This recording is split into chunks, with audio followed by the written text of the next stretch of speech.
Huh? Yes. Hi, how you doing? Hey, how you doing? Oh, I haven't actually seen the chief the whole time. Well, yeah, Good to see you, man. all means, James, I mean, you know. Live in person. Gotta give this beautiful man a hug real quick right here. Good to see you. Thanks for coming. All right, how you doing, sir? What about leave us? Oh, yeah. Leave us. Yeah, hey Sam. All right. Well, that works for me then. All right.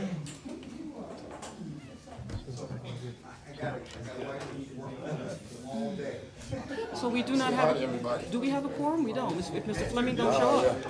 We You do? know what? His grandson is graduating right now. I know that for a fact. So what do you need, 4? Oh, Yeah, 1, 2, perfect. 3. Oh, so you do have 4, okay. Huh? Excellent. Your grandson is graduating, he doesn't think you should be there either. Of course, I left my bag in the car. That would make too much sense. That's my paperwork. What's your name? I mean, Oh, we are good, okay. Yep. Keisha came, so we're excellent. Keisha came. Yeah, I believe, Mr. Fleming's grandson is graduating right now, so. Okay, that's. Yeah, That's important. right. Okay, I'm here. I have spoken to all of the board members, and I know that these are the only group of people that are coming. We have a quorum, so we can continue with our meeting.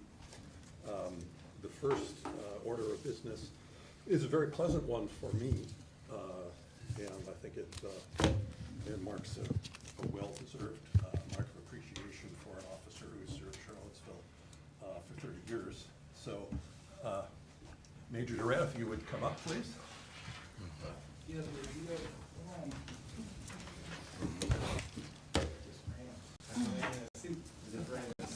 You say you rented it? You get to stand in the middle and we go face that way. All right. Okay. So as you know, the Charlottesville PCOB is enabled to give citations for community service for service to forwarding the mission of the board. We want to give the following citation to Major Leroy Q. Durrett, who provided outstanding leadership to the Charlottesville Police Department as interim chief during a period of transition. Whereas Major Durrett established strong lines of communication with the board and its executive director, and set a clear message that just and fair policing was a basic value of the Charlottesville Police Department. And whereas Major Durrett afforded the Civilian Oversight Board unprecedented cooperation and support in the pursuit of its mission, therefore, the Charlottesville Police Civilian Oversight Board issues this citation to Major Durrett for outstanding community service with their thanks for his assistance and support. Thank you. Almost thank you so much.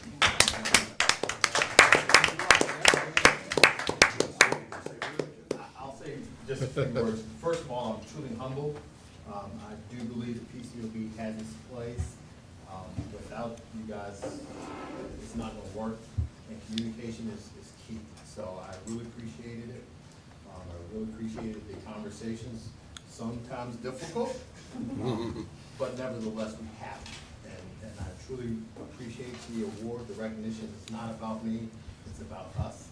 I often say together, teams, together everyone achieves more. So it's not just about me, it's about men and women in our community. So thank you for this opportunity and for the award. Thank you so much.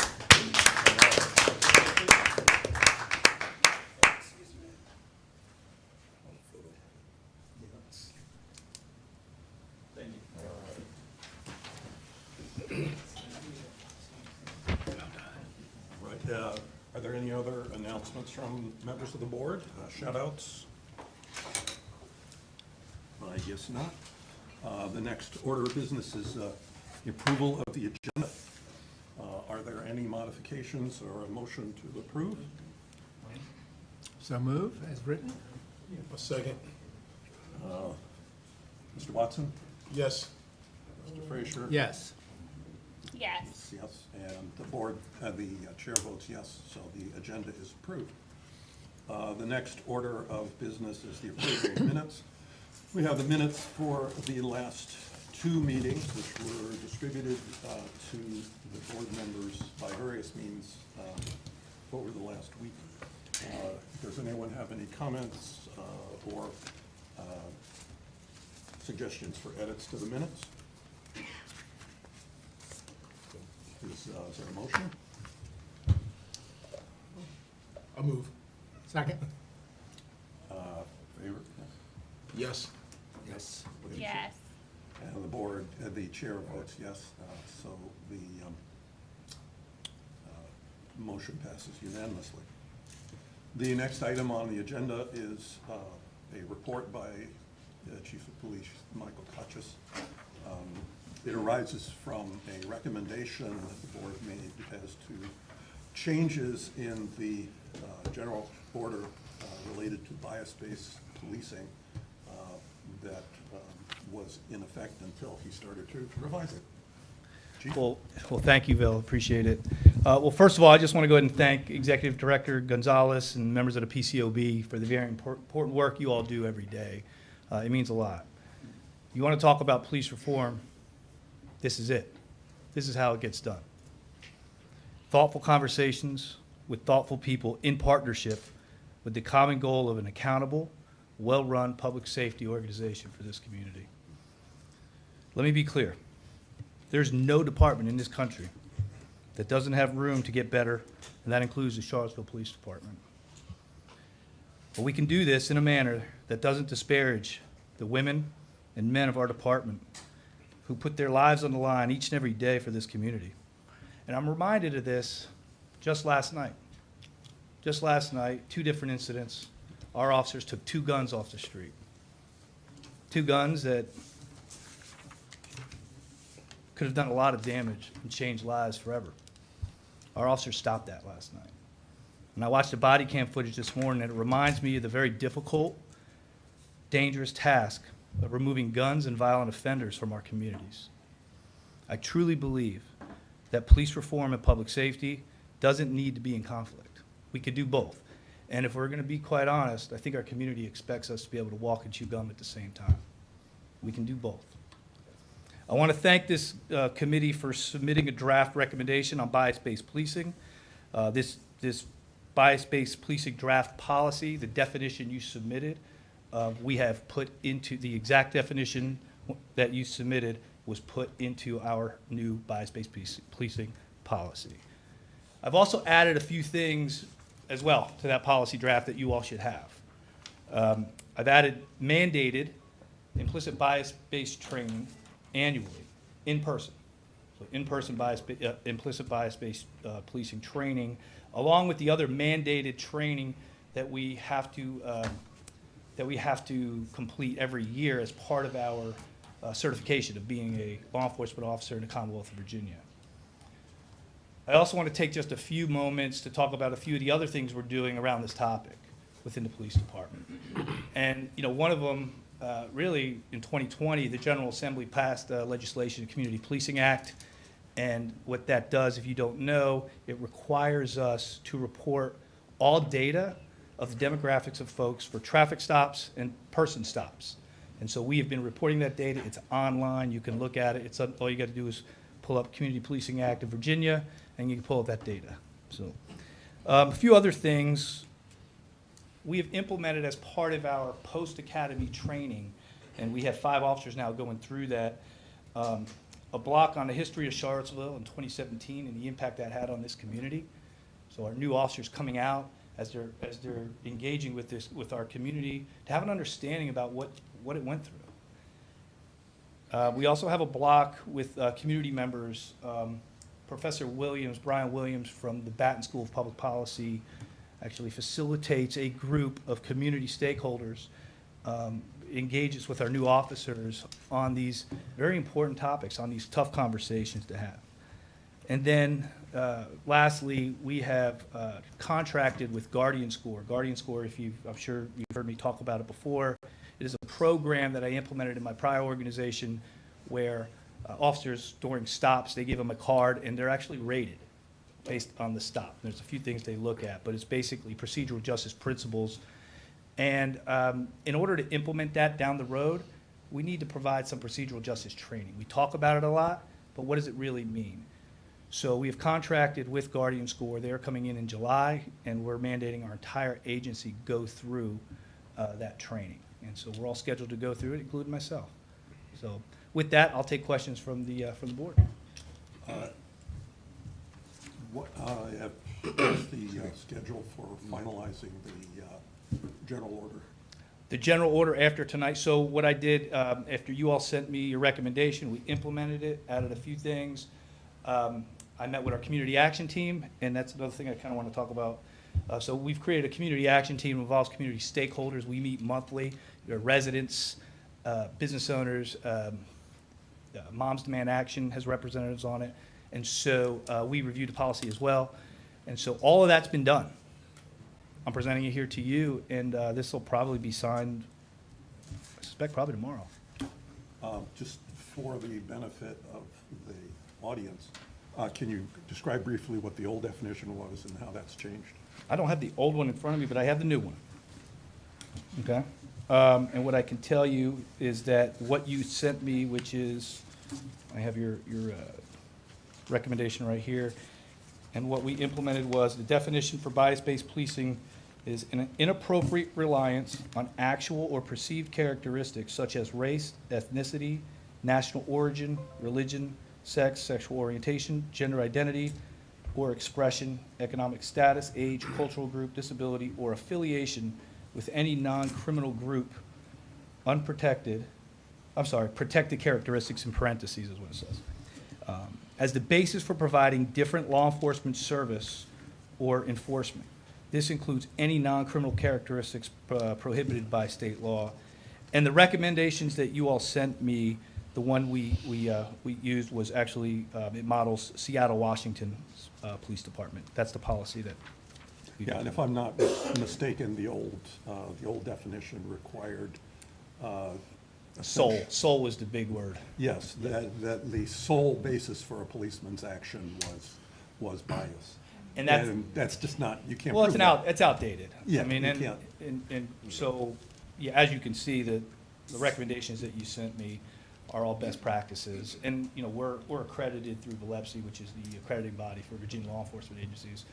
And we're transitioning to national accreditation through CALIA, which is a Commission on Accreditation of Law Enforcement Agencies. And that is, this is one of the standards for that. And this is actually the verbiage that the CALIA requires us to have. And the CALIA standard is higher than, Correct. then that's the whole premise behind the change. It is. Let me ask you, you mentioned additional training. I was writing, I apologize, I didn't catch it. Is that post-academy training? We have post-academy training, and then that our new officers are going through right now. And then in July, the entire department's going through the procedural justice training. Very good. Any other questions from board members? Yeah, I had a question. So I had a question about the post-academy training. For the block on the history of Charlottesville, how far back are you actually going to? They go back pretty far, but there's two blocks. There's actually two classes we do. We do that one, and then the one with Professor Williams, which is more of a panel. Both are. I can tell you. I mean, I've seen them, and I get a lot out of it. It's. But 2017 is the first one that you're talking about. That's the big one right now, and it's because you got to remember too. We're going to be hiring officers in the not too distant future that may not have been alive in 2017. I mean, think about that. If you're going to police this community, you better know what happened that day. Yeah, I think one of, if I may, yeah, I think one of the points that Letitia's driving at is that, you know, there is some distant history as well that needs to be, you know, taken into account as well. Absolutely.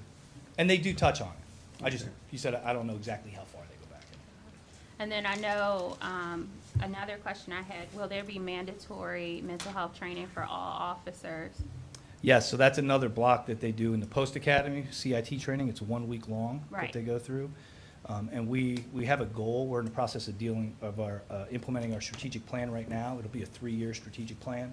But in that, one of the goals will be to have 100% of our agency trained in CIT training, not just sworn staff, everyone. Okay. And so that's important. Another thing we're doing under the mental health area is we have formed a committee to get back to building that relationship with Region 10 and our other, and social services and our other partners in that area, with the goal of developing some type of co-response model. Now, there's lots of models out there, and they're really kind of sitting down and kind of figuring out what that looks like. Is it a actual co-response model? Is it a embedded clinician model? There's a lot of them out there. So they're working through that now. Again, it comes down to resources. We have a significant amount of vacancies within our police department. So does Region 10. They have just as many vacancies. I think capacity right now is probably the biggest challenge when it comes to developing those types of programs. Thank you. Somewhat related, how many, you guys were down by about 25%? We have 30 vacancy. I'm sorry, right now we have 28. We are I got a briefing today. We are in the process of looking to send anywhere between 12 to 15 Okay. to July's Police Academy. Mhm. And then we're going to try to have another academy in September, maybe another 5 to 8. Right. My goal is to cut our vacancy rate in half within the first 12 months. And so we're working towards that. I'm optimistic that we'll get there. But you have to remember, when we hire, say we hire 15 for July's academy, it's a year before they're on the street. I mean, it's a lot of training, and so it takes time, but we got to start somewhere. How diverse is this new group of hires? It's a potential focus. hires? It's a focus. Yeah, and I think that's important, is that we really need to, we've entered into the 30-30 initiative, and so we're making progress in that area. But yeah, I mean, we need to be recruiting. One, we need to be recruiting and hiring folks who have the same values of our residents in this community. And then number two, we need to make sure that we have a workforce that reflects the diversity of this community as well. So we're working hard on doing that. Anything else? Thank you very much. Thank Chief, you. I'm thank you. going to graduation. All right. All right. Thanks, Chief. Thanks a lot. Oh, okay. Okay, the next item on the agenda is the first public comment period. What we generally do in the public comment period is call on someone from the studio audience first, and then call on people who are online. So is there anyone in the room who would like to make a comment? Yeah, I was gonna ask if Ms. Hawkins could address the group about all the great work Nikki, she's come on doing. up. I don't know if you guys have already talked. Yeah, go ahead. Hello, everyone. My name is Courtney Hawkins. I'm the Diversity Officer for the University of Virginia Police Department. It's a pleasure to be here in front of you all and to share with you our programs that we're hosting for fall of 2020. What year in? 2023. I apologize. It's been a long day, so thank you for helping me with the year. Our series is called HEART, which stands for Hate Crimes, Education, Awareness, and Reporting and Training. And what this is a series of trainings that deal with de-escalation, LGBTQ, hate crimes that have taken place throughout the country here. And with this training, officers will receive 26 hours of 26 hours of DCJS credit-approved hours. Those will consist of 20 hours of career development, 4 hours of legal, and 2 hours of diversity, equity, inclusion training. And so I have the information here, if that's okay if I just pass that to you all. Absolutely. Yep. And so with these trainings that will take place, they're open to all agencies, and we're looking forward to partnering with everyone. We are partnering with the James Byrd Jr. Foundation. If you're not familiar with that, that is named after James Byrd Jr., who was murdered in Jasper, Texas. We are partnering with the Matthew Shepard Foundation. We're all partnering with Not in Our Town. And we are partnering with the U.S. Attorney and a few other organizations such as Facebook and Meta. And we'll be addressing a series of different information that takes place with the state of Virginia, as well as outside, dealing with hate crimes and other trainings as well. Got a couple questions for you.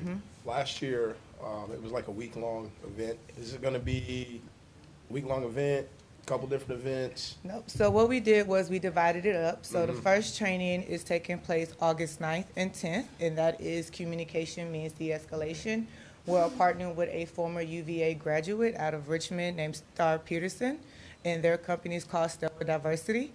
And they will be hosting an LGBTQ training where we'll be able to communicate on how to use gender pronouns and so forth. So for instance, in the state of Virginia, you are able to have non-binary selected on your driver's license. However, on legal documents for law enforcement, there's only 2 assigned sex on there, and that's male or female. So what this communication program would do is allow you to ask for their assigned sex in a correct and polite way, and be able to explain the process of why there's a difference in that, as well as we're working with a woman named Angel Nixon. And Angel Nixon will also be hosting a communication training, which will allow you to communicate and tell you exactly what type of communicator you are. For instance, I'm typically considered a direct communicator, even though I fumbled a little bit at the beginning. And so what it does is it also helps you identify those that you have communication errors with. So most people that I find that I have communication errors with are those that need distinct information. So if I'm just to say pink, pink is not descriptive enough. They need to know if it's mauve, if it's Barbie doll pink. So what I'm able to do is adjust my communication styles to be able to speak to more people in a broader area. So with that accreditation hours on that, you'll receive 16 hours of career development and 2 hours of diversity, equity, inclusion. On September the 13th, we are partnering with Facebook Meta, the Matthew Shepard Foundation, and the James Byrd Jr. Foundation, as well as the U.S. Attorney's Office here in Charlottesville. And we'll be hosting a series of hate crimes where we'll be talking about the Matthew Shepard and James Byrd Jr. Hate Crime Statute of 2009 signed underneath President Obama, which was also used here in 2017 to bring justice for those that were attacked during the Charlottesville incident. So that will be an all-day training as well. We will also be having a community engagement event where you'll be able to use and speak to everybody, which will be the Not in Our Town, which will also be James Byrd Jr. Foundation and Matthew Shepard Foundation, as well as the U.S. Attorney's Office. That will be on September the 12th, and that's a community engagement event open to those at UVA and those throughout the community. All right, I got 2 more questions for you. Yep, go ahead. It's easy when you ask questions, and always repeating things. All right. Did you guys hear her name, Miss Courtney Hawkins? She works for the University of Virginia. Yeah. So what's that? Hey, what'd you say? Okay. Oh, excellent. How can people find out this information? Sometimes UVA can be kind of quarantined off from Charlottesville. Correct. And a lot of people feel like, well, that's over there, and I don't want to go over there, and vice versa. So how would the information be put out there? And can anybody in the community attend? Do you have to be part of an organization, or can you just be? No, you do not. So we are advertising on all our social media platforms. That'll be Facebook, Instagram, LinkedIn page. All the ones that I've just mentioned will also be sharing it on their websites as well. U.S. Attorney Chris Kavanaugh just posted something about it today on Twitter, so you'll be able to see that as well. For law enforcement, you will have to register through the official link, which will be updated on all our information for social media as well. Community members will be able to register on Eventbrite to go in and register, so as we put the advertisement out there, you will see the links for that. The trainings are cost effective, so meaning that all officers will have to pay. We are working right now to see how we're going to do that with civilians that want to attend the trainings, because civilians are able to attend the trainings as well, but there is a cost with that. However, the community engagement events are open to the public, and they are free for the public as well. All right. Yes, ma'am. So what the trainings will look like is there are a series of trainings. One is dealing with communication, and that will take place August 9th and 10th. So what it will do is address how communication styles are very important to officers, as well as address the exact officer and how they communicate. So for instance, for example, I'm very direct, which means I cut to the point, but I also have an issue sometimes where I will find myself in difficult conversations because I don't provide enough adjectives for certain people. So again, if I say the color pink, Pink is just a descriptor that I think would just cover a broad stroke, where for some people, pink means Barbie doll pink, it means mauve. So in situations that could be highly escalated between officers and civilians, or even officers and officers, it provides a way for you to identify how you're communicating and adjust your communication speech with someone else to reduce the issue of having conflicts with that person. And in accordance with that training as well, we're partnering with the LGBTQ Center that will help us also address gender pronouns, gender bias, and other information as well as we're communicating. So as I mentioned earlier, Virginia does allow you to have non-binary on your ID.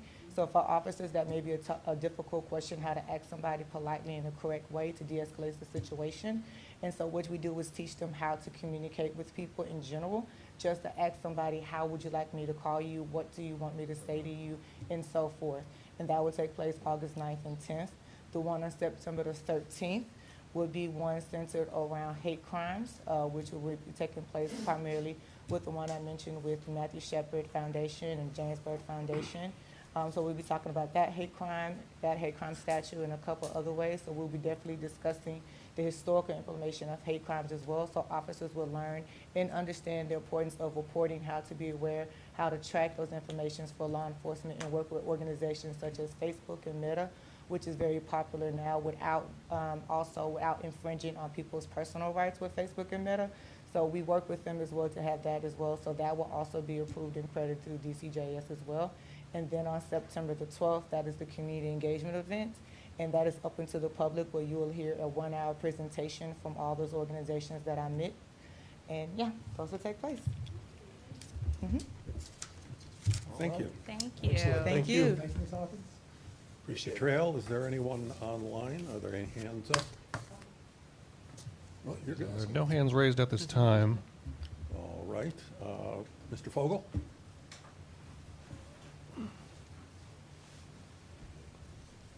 To talk about bias in policing, because I don't think it matters what policy you have. I have seen hundreds of policies, all of them, some of them good, some of them bad, and it doesn't make a difference. The question is, what are you going to do when you're confronted with the real issue of bias policing? And how are you going to know about it? Do you expect police officers to come to their sergeant and say, I just racially profiled somebody today? It's not going to happen. Do you expect that person's partner to come to the sergeant and say, oh, my partner racially profiled somebody? Not going to happen anywhere in this country. So how are you going to decide whether or not any racial profiling is taking place? Well, let's talk about a little background here in Charlottesville. Several years ago, the city, along with the Division of Criminal Justice of the state, commissioned a study of the treatment of minorities in the criminal justice system in Charlottesville. Part of the focus was, of course, on the police department. The rest of it was on Commonwealth Attorney, the jail, and so on. With respect to the police department, the study found that black people comparably situated to white people are charged with more offenses and more serious offenses. And when I say comparably, they looked at comparable charges and comparably situated white people, that is, based on their educational experience, their economic background, their job status, and so on, to determine that they were comparable.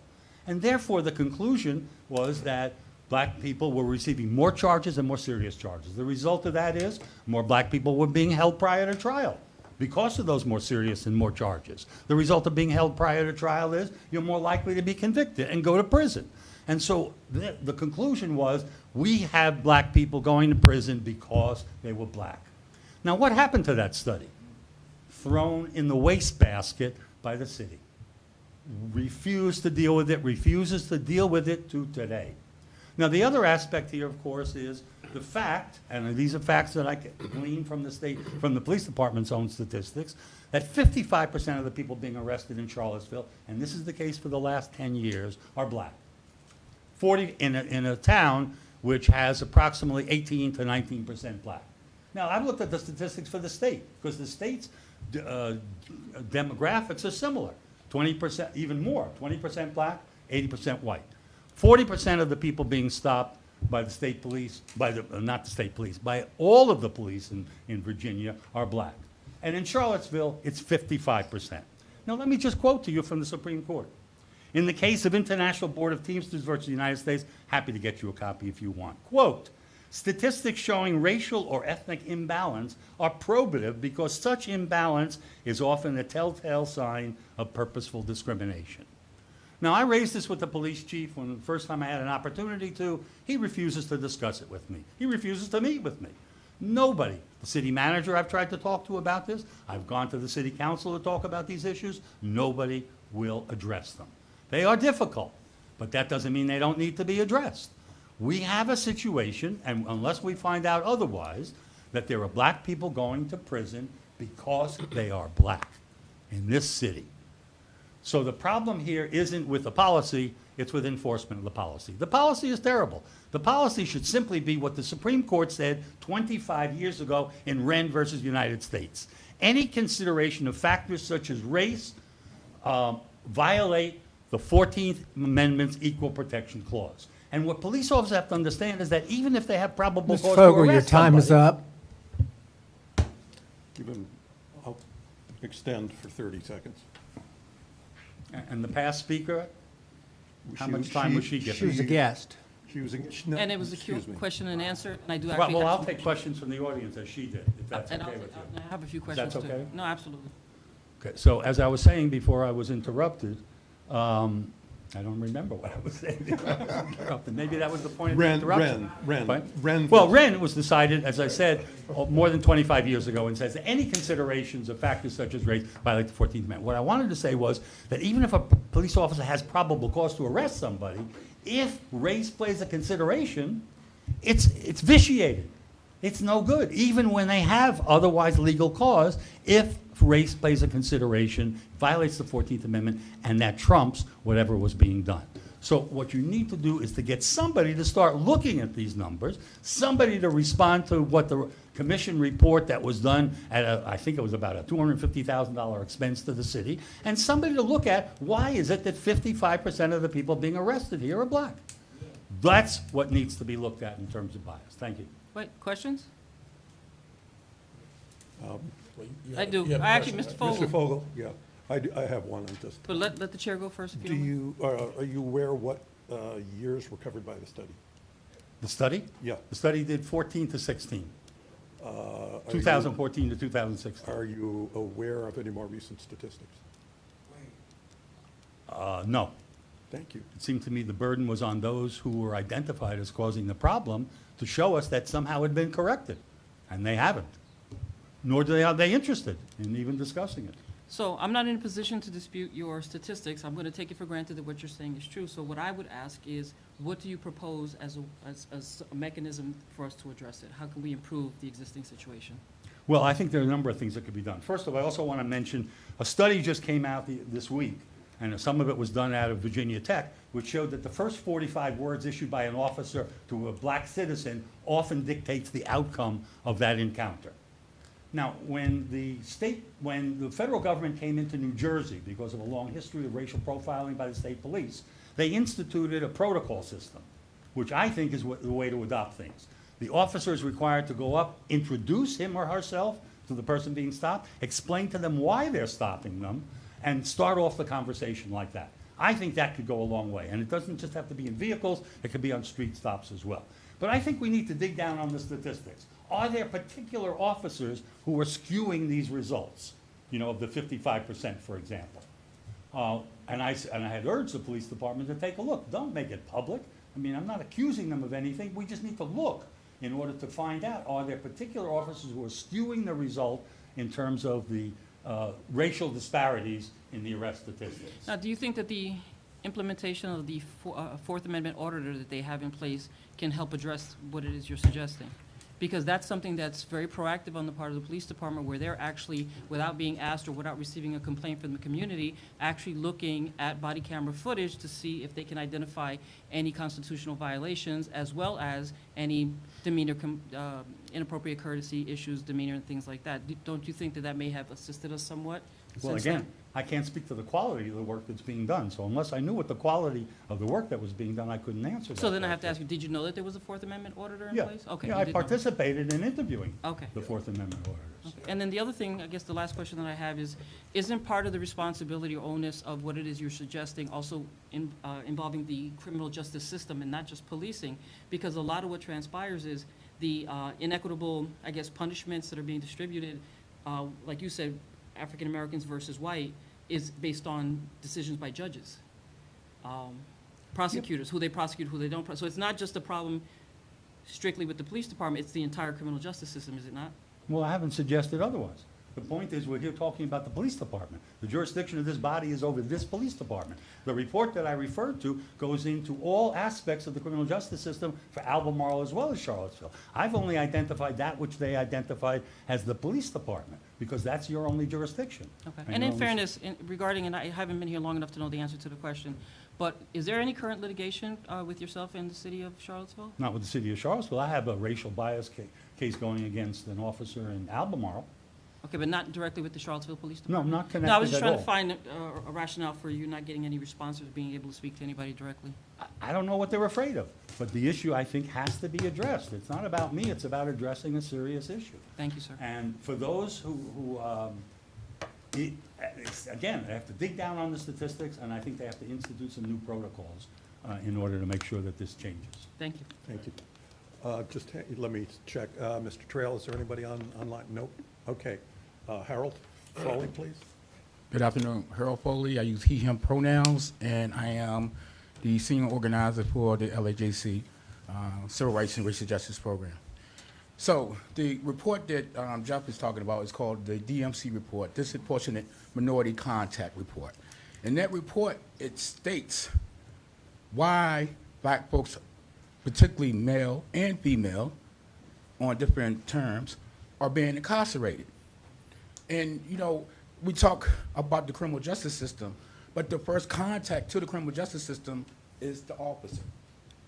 So we got to be real with what we are going to be putting out there. Another thing, I want to thank you so much for reaching out. The board has not been so friendly to people who actually created this board. You've seen it just a second ago. And people wonder why people don't come to these meetings. It's because of that. People don't feel like they want it in here. So I want to say this, check yourself. Thank you. Y'all have a good night. So I wanted just to say thank you, Mr. Foley, for showing up, and for everyone else that showed up today. I actually want to hear from the community. However, what I would have to ask you in the future, because we don't want to scare other people away, the only way we're ever going to make change is by having dialogue that is civilized. Okay? So we can argue, we can disagree. It's how we argue and disagree.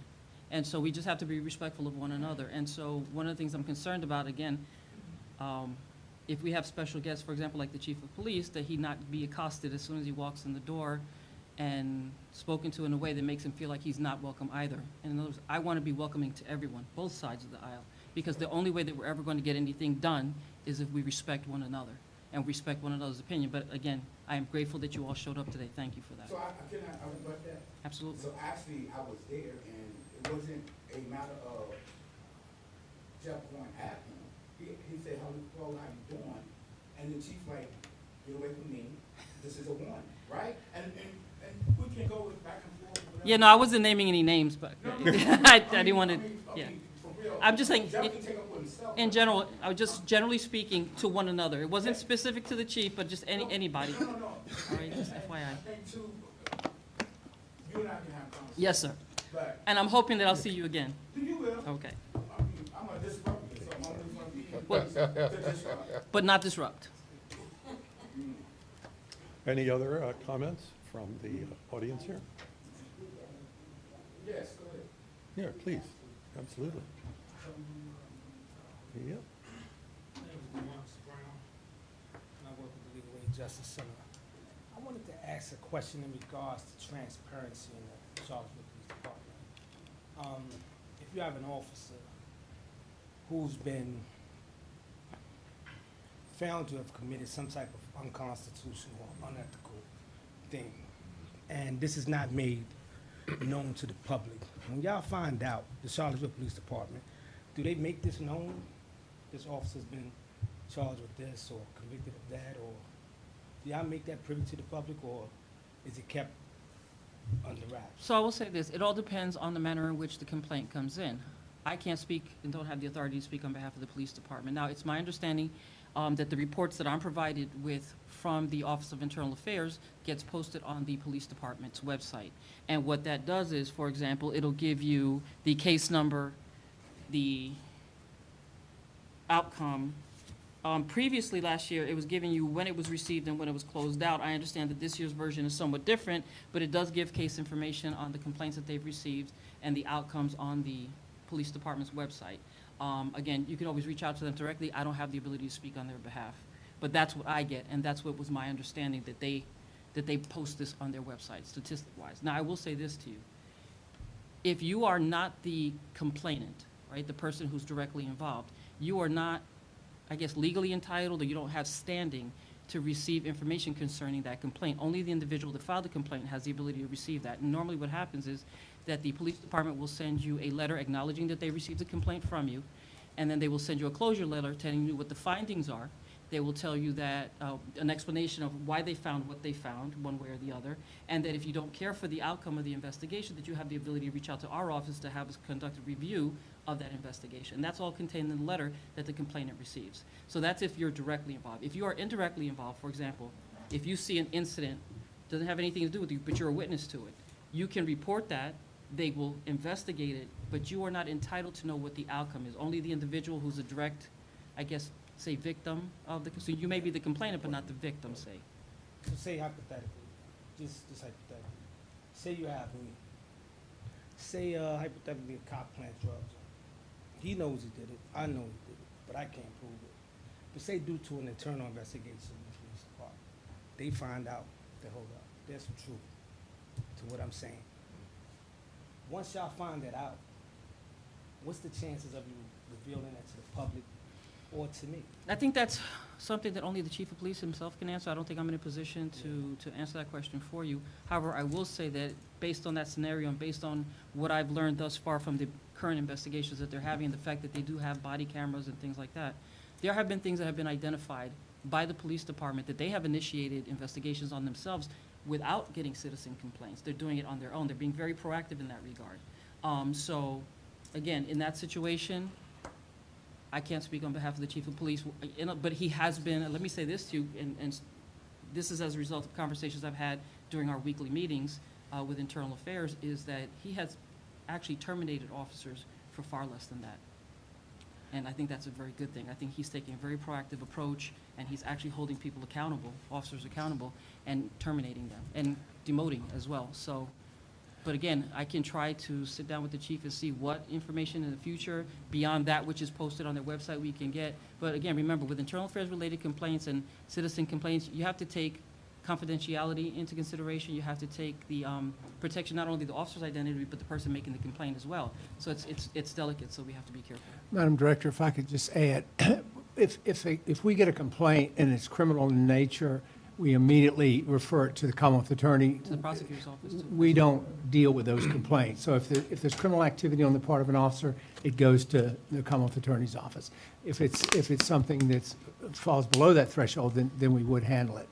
But then it opens up all this can of worms with confidentiality and all the different HR rules that come out of City Hall.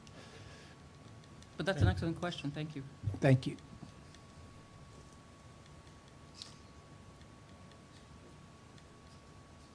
Any other questions? Anyone online? Mr. Terrell? Not at this time. Okay, then the next item of business is the Executive Director's Report. Okay. Welcome. It's our first Executive Director's Report. Is it okay if I see her, or would you like me to? Yeah, go ahead. Okay. So this is just information, statistic-wise. So year-to-date, for 2023, they've received, the police department has received a total of 15 complaints. Of those 15 complaints, 5 of them were, investigated as, reclassified as service-related inquiries. 2 were unfounded, 2 were exonerated, and 4 complaints were actually sustained. That's year-to-date. So for the month thus far, there have been 0 complaints. And in comparison, this year versus last year, they actually had 7 complaints this time last year. Those were reclassified, of the 7, 3 of them were reclassified as service-related complaints, or inquiries, I should say, service-related inquiries. Then that left us with 4 complaints, all 4 of which were external. So the interesting thing about that is if you compare June of last year to June of this year, 3 of the 4 complaints for this year were all external, which means it was proactivity on the part of the police department where they identified themselves a problem That's the and made a internal. complaint. External. Internal, I'm sorry, Internal, internal, yeah. the other way around, I said the other way, yeah, so that's the difference, as opposed to last year when they were all external. They vary, and like I said, they actually post them on their page with the nature of the complaints, so there's like a brief description. On the police department's page, on the Charlottesville, Crime statistics, IA summaries. Or if you can put it on the screen. Yep. you have access to that? Mr. Foley, you have access, okay, so Yeah. you could direct accordingly, okay. So that's it for that, so knock wood on that one, so that's pretty good. And so year-to-date compliments on our portal, there's only been 1. We have had a 3 for this year in our portal, meaning civil, oversight by civil, and a total of 6 that are still in the system as pending. They go as far back as October of last year. And the reason for that, for whoever doesn't know, is that we didn't have an executive director from, I believe it was October of last year, so when I was hired, May 1st. And so those went, some of them were addressed by the police department, others were not. The other issue that I identified was that we're getting complaints from multiple sources. So we're getting complaints through the portal, we're getting complaints through email, and because there wasn't an executive director to kind of suss that out, I'm trying to now reconcile all the complaints, because some of them were addressed by the police department, and they are in fact providing me with closure letters so that I can marry it up, and then I can start closing those out of the portal and kind of starting fresh with investigations from when I've been here. And that's been the challenge so far, is trying to reconcile all those complaints. And it hasn't been, like I said, it hasn't been much. From October of last year to now, it's only been 6 And that's complaints, basically. complaints. And I should say, you know, since the beginning, we've wanted to move toward a unified complaint processing system, so that all the complaints, whether they're filed with PCOB or with the police, we all see them immediately, so that there's no question that they get lost in somebody's inbox. And Inez can ask the police for information to which we are entitled as soon as she hears about a complaint and so on. So that's ongoing. And they've been very accommodating in terms of providing the closure letters. There have been some investigations that for some reason didn't make their way to the police department, and I've actually forwarded some of those, and they've been assisting me with that. And so once that's done, I can start fresh, and we shouldn't have an issue, because I'll be paying attention to both the portal as well as the email system. But the way that it's structured now, you can take complaints via email, via the portal, fax, and In person, too. in person, and written correspondence, or over the phone. I got a question, and this may be murky for some people too. Some of the complaints you said came in, but then they were kind of, I guess once they were reviewed, they were changed to a service. So now we're talking internal affairs?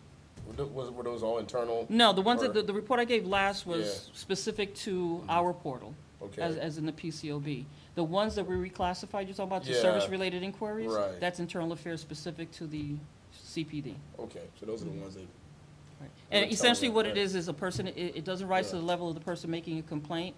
And it's just something that, for example, needs policy clarification, legal clarification, not understanding the law, Right. that kind of thing, and then they reclassify it as a policy-related complaint. So it doesn't rise to the level of actually having to do an investigation. And, yeah, and I should say that, I think without, without danger of being contradicted, we would very much like to see more documentation of those decisions, to not treat something as a complaint and rather. On the turn- service-related Yeah, inquiry turn it portion? into a service-related inquiry, and that might be our next recommendation, is to provide much more documentation. Yeah, that'll add more transparency, because it's kind of like somebody said, hey, something was wrong, but then they looked at it and said, well, no, nothing's wrong. You know? Yeah. And Or maybe even- nothing is wrong, I don't know, but we don't know, have any information. Or even to try to get an understanding from them in writing as to what the criteria is for it to be considered or Right, reclassified right. as a What's- service-related inquiry. Yep. Yeah. Yeah. Any other questions for Ms. Gonzalez? Here's a question, might be informational. If somebody wanted to submit a complaint to us or to you in person, how would they do that? Well, the office is actually 2 doors away from here. I'm located now. The new office has been relocated to 106 5th Street Northeast, so it's right here on the mall, right here on this level, literally 2 doors away from city space. And it's still labeled as Human rights. Right. as human rights. But it's, However, the sign has been ordered and it is pending, okay, so. so, And they're downstairs still, right? So they're over here now. Yeah. Right. Down this morning, yeah. okay. Okay, one last thing that I just want to very briefly mention. As of last month, you're aware that Ms. Krischel and Pam O'Brien and I were working on O'Barry. desk book, which is the next step in our being able to hold hearings. Essentially, it's a handbook for hearing examiners so they know what they're doing and what the legal requirements are. We have just received a refined draft of the desk book from Ms. O'Barry, and we will be posting it for comment on probably on our working documents section of our website. That's another step toward being able to, for us being able to hold hearings. Any questions? Is that just an announcement, Bill? There's no action required? There's no action required at this point. Are we looking kind of short on finding people that will play that role or fulfill that part of the? It's not easy because they have to be they have to be experienced attorneys or retired judges. But Ms. Krischel has been talking to the clerk of the Supreme Court. He maintains a list of certified hearing examiners, and so that may be the first place that we go. Ms. O'Barry, apropos that, the folks that do the appeals for social service for the state, would they be qualified to do our hearings, that panel of folks?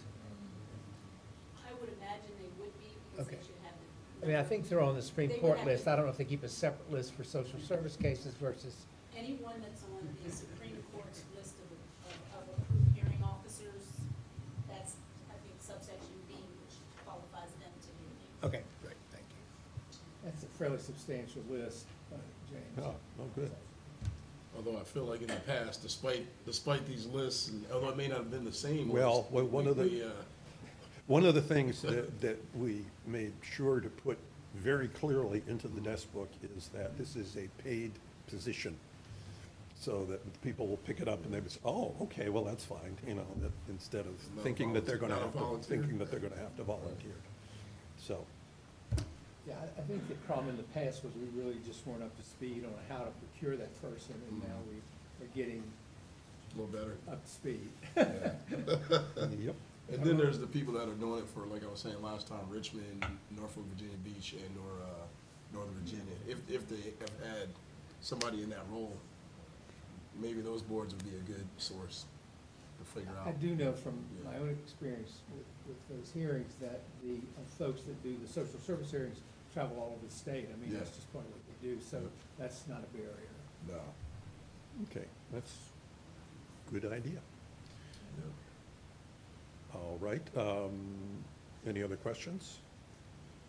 All right, then it's time for our second and last public comment period. Is there anyone online, Mr. Trail?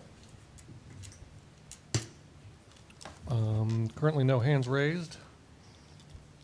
If you'd like to speak, press raise hand or press *9 if you're joining us via telephone. Oh, Mr. Fleming is here. Oh, Mr. Fleming. he arrived, thank you. Oh, good. Okay. No hands raised online at this time. Any comments from individuals present here? I will entertain a motion to adjourn. So moved? Second. Any objections? We are adjourned. Thank you very much all for coming.